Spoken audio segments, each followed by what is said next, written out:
Parfois, on a l'impression que comprendre la santé d'une entreprise, c'est hyper compliqué. Mais en fait, tout se résume à deux documents essentiels. Pensez-y comme ça. L'un, c'est une photo, et l'autre, c'est un film. Et c'est en regardant les deux ensemble qu'on a l'image complète. Alors, comment on fait pour savoir si une boîte se porte bien ou si au contraire elle est en difficulté? C'est la grande question. Et la réponse se trouve dans deux outils comptables de base qu'on va décortiquer ensemble. Allez, on commence par la photo. En compta, cet instantané du patrimoine d'une entreprise, ça s'appelle le bilan. C'est vraiment une image, figée à un moment bien précis. Alors, qu'est-ce qu'il y a sur cette photo? Eh bien, le bilan, il liste tout ce que l'entreprise possède. Ça, c'est ce qu'on appelle l'actif. Et juste en face, il montre comment tout ça a été financé. Ça, c'est le passif. Le tout a une date fixe, comme par exemple le 31 décembre. Pour faire simple, on peut imaginer le bilan comme une feuille coupée en deux. À gauche, l'actif, c'est tout ce que l'entreprise a. Ses machines, l'argent sur son compte, etc. Et à droite, le passif, c'est d'où vient l'argent qui a permis d'avoir tout ça. L'argent du créateur, les crédits à la banque. Regardons un exemple concret, c'est toujours plus parlant. Ici, à l'actif, on voit du matériel pour 15 000 €, de l'argent que des clients doivent encore pour 15 000 aussi, et puis de la trésorerie. Côté passif, on a les capitaux propres, en gros la richesse qui appartient vraiment à l'entreprise, et puis les dettes, comme les emprunts. Et là, attention, c'est le point absolument crucial. Regardez les totaux en bas. Le total de l'actif fait 54 000 €. Et il est exactement le même que le total du passif. C'est pour ça qu'on appelle ça un bilan. C'est toujours parfaitement équilibré. Ok, on a notre photo. Mais une photo, ça ne raconte pas ce qui s'est passé avant, n'est-ce pas? Pour ça, il nous faut le film. Et ce film, qui raconte toute l'histoire de l'année, c'est le compte de résultat. Contrairement au bilan, qui est statique, le compte de résultat, lui, il est dynamique. Il retrace toute l'activité de l'année.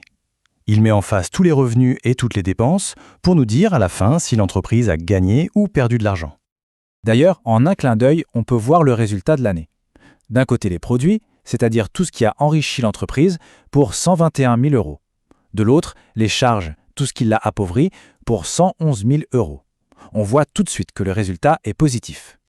Si on regarde de plus près, on voit toute l'histoire se dérouler. On part du chiffre d'affaires, le produit principal. Et puis, ligne par ligne, on vient soustraire toutes les charges, les achats, les salaires, les impôts. C'est vraiment le scénario de l'année financière. Et à la toute fin du film, la conclusion de l'histoire, c'est cette ligne, le résultat net.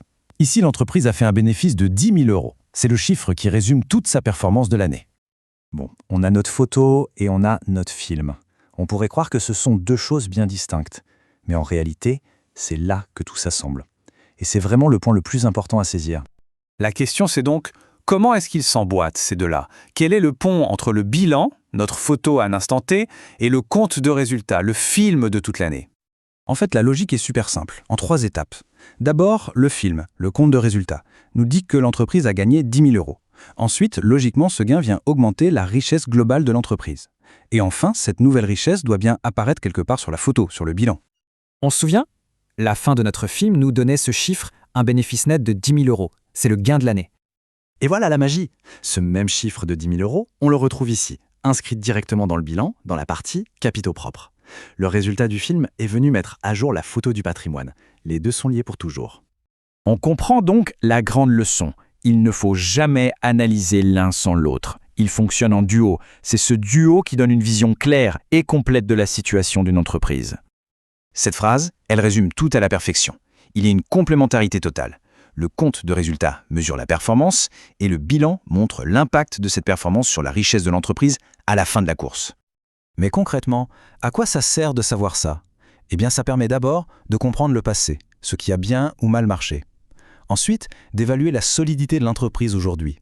Et surtout, ça aide à prendre de bonnes décisions pour le futur. Est-ce qu'on investit? Est-ce qu'on embauche? Alors pour finir, revenons à nos chiffres. Un bénéfice de 10 000 €, plus de capitaux propres que de dettes. Avec cette nouvelle vision des choses, si on se mettait à la place des dirigeants, quelle serait la prochaine décision à prendre? La question est posée.